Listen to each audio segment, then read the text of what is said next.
l'école Sainte-Jeanne d'Arc. Je suis donc en présence de l'abbé Rabani pour commencer un cycle de petites conférences pour vous expliquer la vie de notre sainte patronne, à savoir Sainte Jeanne d'Arc. Alors, Sainte Jeanne d'Arc, c'est la patronne de notre école, donc nous nous sommes placés sous sa protection, et c'est une sainte qu'assez peu parmi vous connaissent vraiment bien, et c'est pourquoi nous avons voulu, confinement ou pas d'ailleurs, vous comprendrez pourquoi, nous avons voulu, l'abbé Rabani et moi-même, vous présenter la vie de notre sainte patronne, et vous allez voir, c'est une sainte absolument hors du commun. Alors, monsieur l'abbé, en plus, cette année, c'est une année un peu particulière. Dites-nous pourquoi, expliquez-nous pourquoi. Oui, tout à fait.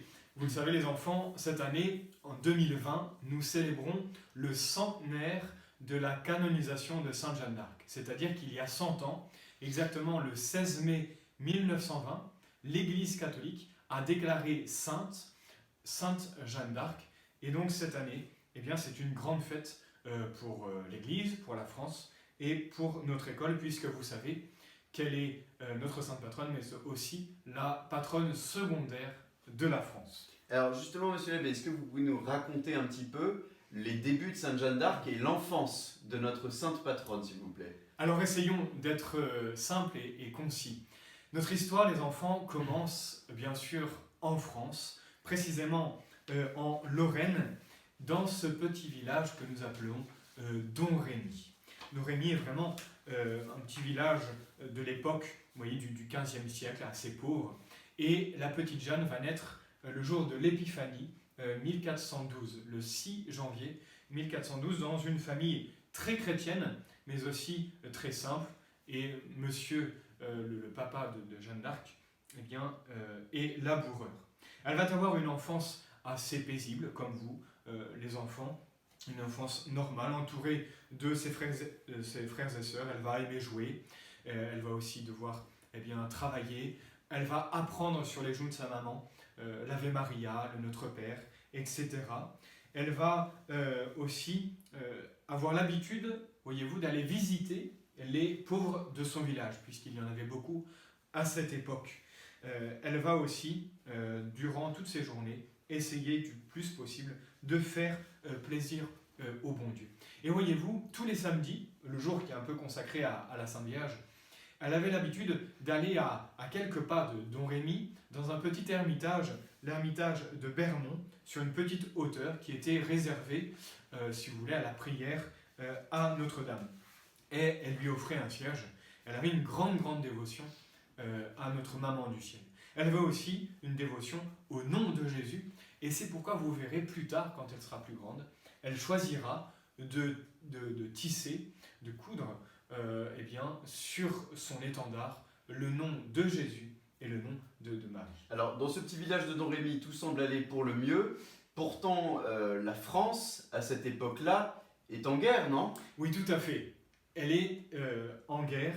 Elle traverse cette guerre terrible que nous appelons la guerre de 100 ans. Alors, la guerre de 100 ans, est-ce que vous pouvez nous expliquer un peu rapidement ce que c'est, en fait, cette guerre de 100 ans? Alors, pour faire simple, la guerre de 100 ans, il y a deux camps. Le premier camp, c'est celui des Anglais, de la couronne d'Angleterre, qui désire être aussi roi de la France. Henri V, qui est roi d'Angleterre, souhaite aussi dominer la France. Et il y a quelques Français qui s'allient aux Anglais, les Bourguignons. Voilà, donc ça c'est le premier camp. Et le deuxième camp, en face, ce sont les Français, la couronne de France, avec le roi Charles VI et les Armagnacs, une autre partie de la France qui donc soutient le roi de France. Mais vous voyez, par malheur, enfin plutôt le pauvre, Charles VI a perdu la raison et il veut confier sa couronne au roi d'Angleterre, et donc il va déshériter son fils, le futur Charles VII, le dauphin. Il ne va pas vouloir lui transmettre la royauté. Et du coup, qu'est-ce qui va se passer? Alors, Dieu veille sur notre pays, et le roi français, Charles VI, et le roi d'Angleterre, Henri V, vont mourir tous les deux. Alors, que va-t-il se passer? Charles VII, le roi de France, légitime, va se déclarer roi, va prendre la couronne, et les Anglais vont être furieux, et ils vont de leur côté aussi déclarer roi Henri VI, qui n'a qu'un nom d'ailleurs à cette époque. Et donc la France est totalement divisée entre ces deux camps, les Bourguignons qui soutiennent les Anglais, les Armagnacs donc, qui soutiennent la couronne de France, et c'est la guerre dans toutes les régions de France. Vous voyez, beaucoup de comment dire, des petites batailles par-ci par-là, beaucoup de pillages où on ne peut pas cultiver les terres tranquillement. C'est l'horreur. La France est totalement divisée et même très pauvre et malheureuse. Alors, que va faire Sainte Jeanne d'Arc donc? Ou plutôt, que va faire le bon Dieu? Que va faire le bon Dieu dans cette période terrible pour notre pays?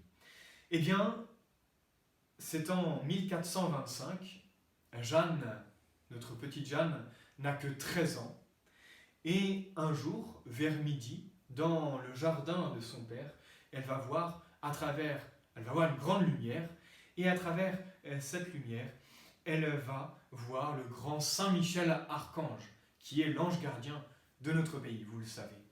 Et que va lui dire l'archange Saint Michel?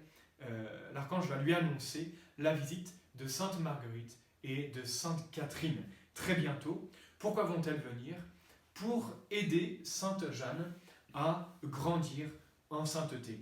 L'archange Saint Michel lui dit exactement, elle va venir vous aider à bien vous gouverner, à bien vous gouverner. Alors tout de suite, après cette première apparition, Jeanne va faire vœu au bon Dieu de donner son corps et son âme pour se donner totalement au Seigneur. Alors tout de suite, elle va un petit peu changer de vie, elle va devenir encore plus pieuse, elle va aimer aller encore plus dans l'église du village, à réciter ses prières, parce qu'elle sait qu'elle commence à comprendre qu'elle a une mission particulière venant du bon Dieu. L'ange lui a confié en plus, de la part de Dieu, cette mission de secourir le roi de France, qui est bien seul. Mais Jeanne, qui est bien pauvre, qui ne sait pas se battre, en plus c'est une fille, comment va-t-elle pouvoir conduire des hommes au combat? Et donc elle commence un peu à s'inquiéter, et elle pleure, parce qu'elle commence à comprendre qu'elle va devoir quitter sa région et surtout sa famille. Mais l'ange va venir la rassurer en lui disant « Va, fille de France, va, fille de Dieu, le roi du ciel te sera en aide, il pourvoira à ce qui te manque. » Et alors justement, est-ce qu'elle va aller voir tout de suite le roi de France? Qu'est-ce qu'elle va faire après ça, après cette apparition? Ça ne va pas être si simple, il va falloir attendre encore quelques années où Sainte Catherine et Sainte Marguerite vont lui apparaître pour la guider, la renforcer dans sa foi, l'aider à bien se gouverner. Et ce n'est qu'en mai 1428, donc 3 ans plus tard, 3 ans après cette première apparition de Saint Michel Archange, que Sainte Jeanne va aller visiter son cousin, parce qu'elle n'a encore rien dit à ses parents. Ah oui. Elle va visiter son cousin durant l'Axar, et elle va tout lui raconter. Parce qu'elle n'arrive pas à garder ce secret pour elle. Alors son cousin va l'amener à Vaucouleurs, qui se trouve à une vingtaine de kilomètres de son village.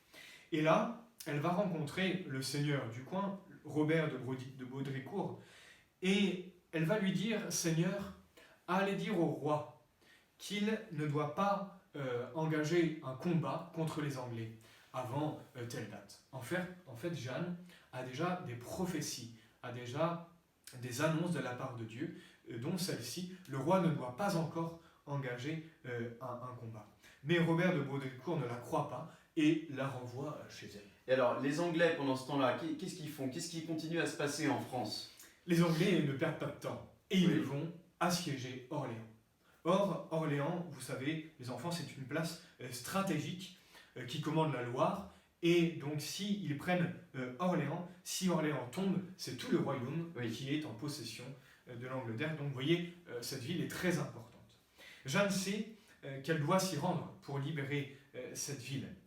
Et donc, au lendemain de ses 17 ans, elle n'a que 17 ans, et c'est très jeune, vous le comprenez, elle va quitter définitivement son village, Domrémy, sa famille, et va se rendre de nouveau auprès du seigneur de Baudricourt, dont elle attend une petite escorte pour aller voir le dauphin, pour aller voir Charles VII. Mais malheureusement, on refuse de l'accompagner.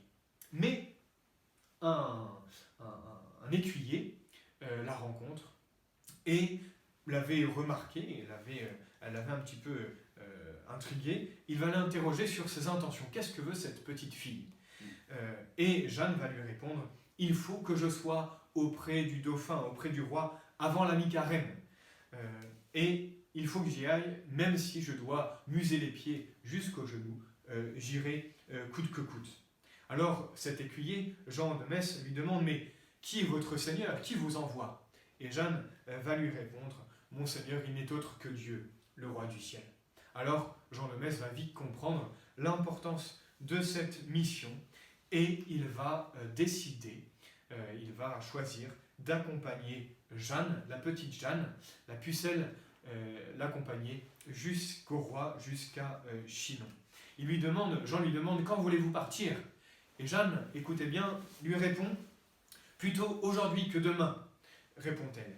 Et demain que plus tard. Donc elle veut partir maintenant, elle ne veut pas repousser son épopée. Elle va faire un petit pèlerinage à Saint-Nicolas-de-Port, en Lorraine, pour justement recevoir les grâces nécessaires pour cette mission si importante.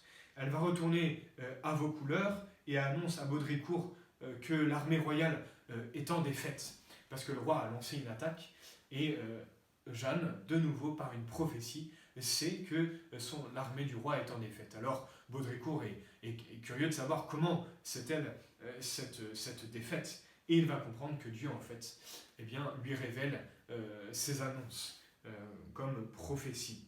Alors il est impressionné, et il va laisser Jeanne partir pour Chinon, là où loge donc le roi, le dauphin, le roi de France. Elle va partir le 13 février, habillée en homme d'armes, accompagnée d'une escorte de 6 compagnons.